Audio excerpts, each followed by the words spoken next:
Un déjeuner de presse pour poser la problématique de la mauvaise exécution des travaux publics au Burkina Faso. L'œuvre est de l'ARCOP, l'autorité de régulation de la commande publique, ce matin à Ouagadougou.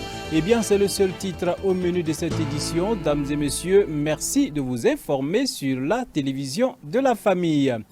Sans transition aucune, l'autorité de régulation de la commande publique DIGE a organisé ce 14 octobre 2020 à Ouagadougou un déjeuner d'information et d'échange avec les hommes de presse sur la problématique de la mauvaise exécution des travaux publics. En même temps, ce cadre a servi également à l'ARCOP pour la présentation de son rapport d'activité de l'année 2019. Plus de précisions avec Antoinette Bénon et Jonas Tondé. La problématique de la mauvaise exécution des travaux publics au Burkina Faso a fait objet d'échanges entre l'autorité de régulation de la commande publique ARCOP et les hommes de médias. Et selon l'ARCOP, cette mauvaise exécution des travaux publics provient de diverses sources, à savoir le problème général de gouvernance, le comportement des acteurs, la mauvaise qualité de prévision budgétaire. À ce sujet, des actions ont été menées en vue de dresser une cartographie des compétences dans les ministères et les institutions pour une bonne gestion. Pour remédier à la problématique de la mauvaise qualité des ouvrages, objet donc de la commande publique, de notre point de vue, s'articule, comme je l'ai toujours dit, à un double niveau. Il y a le niveau même du renforcement des capacités, du renforcement des compétences des acteurs. Et pour cela, il faut naturellement aller au-delà de ce que nous faisons, ce que nous avons fait jusqu'ici. Deuxième aspect, toujours au niveau donc du comportement des acteurs qu'il faut améliorer, je l'ai déjà dit, c'est qu'il nous faut absolument rompre avec, je dirais, le manque d'éthique, la mauvaise conscience professionnelle que certains ont. Il nous faut rompre avec cela en faisant de telle sorte que, évidemment, tous les acteurs qui n'ont pas le sens de l'éthique et de la déontologie que la commande publique requiert là, soit sanctionnée, extirpée du système. Il faut intensifier l'application rigoureuse donc, de ces dispositifs répressifs. Il nous faut donc pour cela intensifier les enquêtes et il faut appliquer surtout les sanctions qui existent déjà sans complaisance et sans pitié.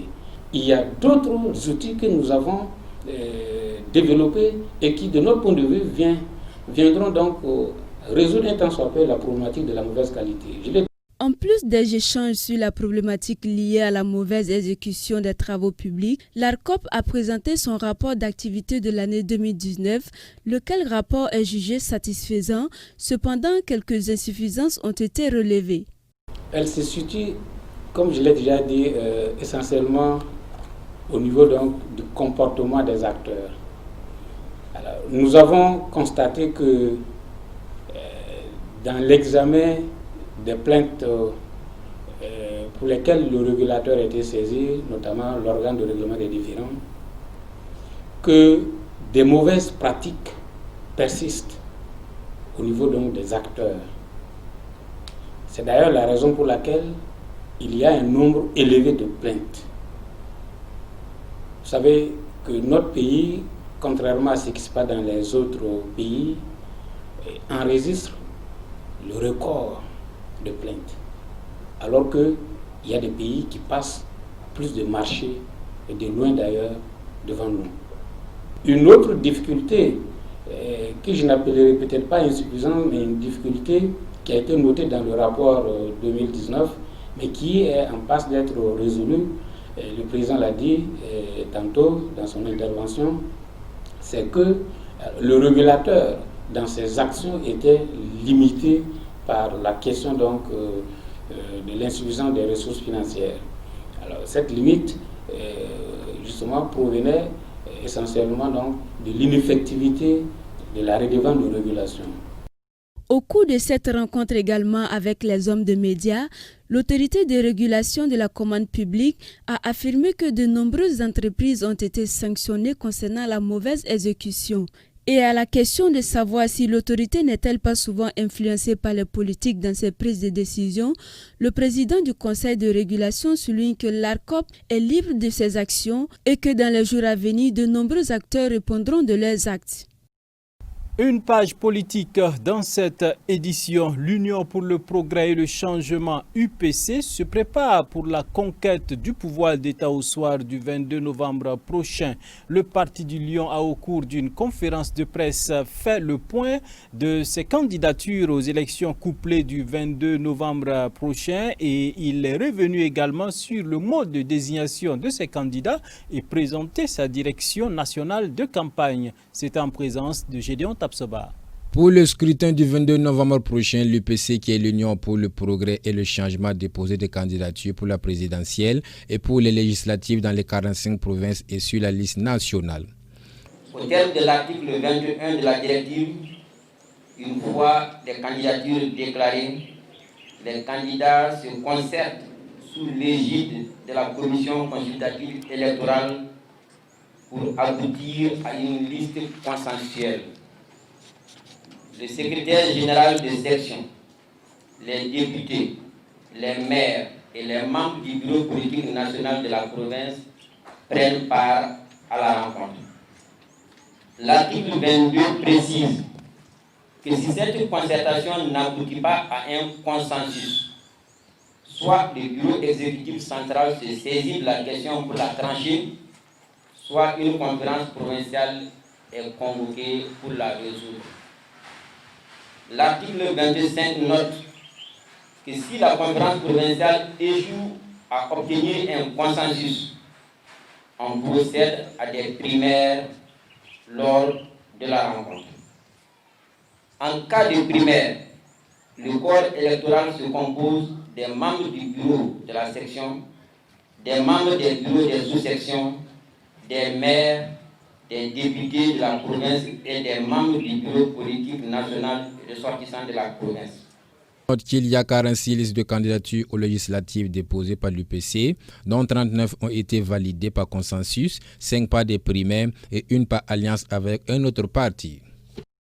Ouvrons la fenêtre internationale dans cette édition. Un an après l'avoir sanctionné pour son soutien à Airbus, l'Organisation mondiale du commerce OMC a autorisé mardi l'Union européenne à prendre des mesures de rétorsion contre Washington pour ses aides à Boeing. Un rebondissement de plus dans ce feuilleton commercial vieux de 16 ans. Suivez. Octobre 2019, l'Organisation mondiale du commerce sanctionnait l'Union européenne pour ses aides à Airbus, avec à la clé des taxes douanières sur les importations européennes aux États-Unis. 13 octobre 2020, l'Organisation mondiale du commerce autorise l'UE à prendre à son tour des mesures de rétorsion contre Washington pour ses aides à Boeing. C'est le nouveau rebondissement dans la guerre commerciale que se livrent les deux avionneurs depuis 15 ans par l'intermédiaire de Bruxelles et Washington. Mais ce conflit dépasse désormais Airbus et Boeing, car en 2019, ce sont les vins français et espagnols ou encore les whiskies écossais qui ont été visés par les taxes douanières américaines. Les Européens reçoivent donc à leur tour ce mardi le feu vert pour surtaxer les importations américaines à hauteur de 4 milliards de dollars. Pourraient être ainsi taxés les avions de ligne produits aux États-Unis, les tracteurs, le tabac, le ketchup ou encore le saumon du Pacifique. Mais les Européens iront-ils jusqu'au bout, surtout dans la perspective de la présidentielle américaine? Bruxelles a d'abord appelé mardi à un accord négocié avec Washington. Les États-Unis affirment de leur côté s'être mis en conformité avec les règles de l'OMC et ont dit souhaiter intensifier les négociations. La perspective du retour en vol du Boeing 737 MAX, interdit de vol depuis 2 accidents meurtriers, pourrait être une incitation de plus à négocier. À quoi ressembleront nos économies nationales en 2021 ? Alors que la deuxième vague de coronavirus laisse planer de nouvelles incertitudes sur la reprise, le Fonds monétaire international livre ses prévisions. Selon lui, avec une croissance estimée à 5,2% en 2021, la zone euro, France et Espagne en tête s'en sortiraient mieux que les États-Unis et le Japon. À quoi ressemblera l'économie mondiale en 2021 ? Alors que la deuxième vague de coronavirus laisse planer de nouvelles incertitudes, le Fonds monétaire international livre ce mardi ses prévisions. En 2021, l'économie mondiale pourrait enregistrer une croissance de 5,2% après une chute de 4,4% en 2020, un chiffre moins élevé comparé aux prévisions de juin. Nous avons assisté à une reprise au troisième trimestre qui a été très forte, mais partielle. Elle a été très forte parce que le taux de croissance a été élevé car nous sortions d'un gouffre, mais elle a été partielle parce que l'activité n'a pas pu retrouver les niveaux qu'elle avait avant la pandémie. Avec une croissance estimée à 5,2% en 2021, la zone euro, France et Espagne en tête s'en sortiraient mieux que les États-Unis ou le Japon, alors que leur récession a été plus importante cette année. À noter que la Chine retrouverait une croissance à plus de 8% sans même passer par la case récession en 2020. Mais ces prévisions s'accompagnent d'un degré d'incertitude élevé. Si la résurgence de la pandémie persiste, explique le directeur adjoint du département de recherche du FMI, cela pourrait abaisser nos prévisions. Pas de quoi se réjouir à moyen terme donc. Après le rebond de 2021, la croissance mondiale devrait progressivement ralentir. Et surtout, selon le FMI, la pandémie va balayer les progrès engrangés depuis les années 90 en matière de réduction de la pauvreté et des inégalités. Au Moyen-Orient, les négociations entre Israël et le Liban sur leurs frontières maritimes, ont repris de plus belle.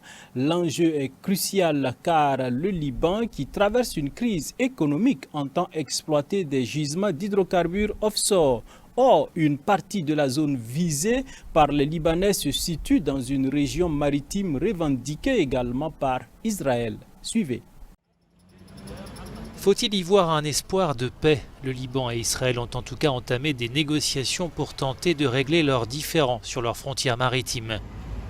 Ce premier round de pourparlers entre deux pays toujours officiellement en guerre est placé sous l'égide de Washington et des Nations Unies et a lieu à Nakoura, au sud du Liban, où siège la FINUL, la force onusienne dans le pays. Pour le Liban, qui traverse une grave crise économique, l'enjeu de ces discussions est crucial. Le pays entend exploiter des gisements d'hydrocarbures offshore après la signature en 2018 de son premier contrat d'exploration avec un consortium international. Or, une partie de la zone visée par les Libanais se situe dans une région maritime revendiquée également par Israël. Ce matin, le premier round de négociations, jugé davantage technique que politique, n'aurait duré qu'1 heure. Un deuxième round de pourparlers est prévu à la fin du mois. Ces négociations entre Israël et le Liban interviennent 4 ans après leur dernière confrontation militaire de grande ampleur. Elles ont par ailleurs lieu sur fond de tensions en Méditerranée orientale entre la Turquie, la Grèce et Chypre autour de l'exploration des gisements d'hydrocarbures. Dames et messieurs, c'est fini pour ce soir. Toute l'équipe se joint à moi et vous souhaite une excellente soirée en compagnie des programmes de la télévision de la famille. On se donne rendez-vous demain pour d'autres actualités. Eh bien, Dieu bénisse le Burkina Faso et Dieu bénisse chacune de vos maisons. À demain donc.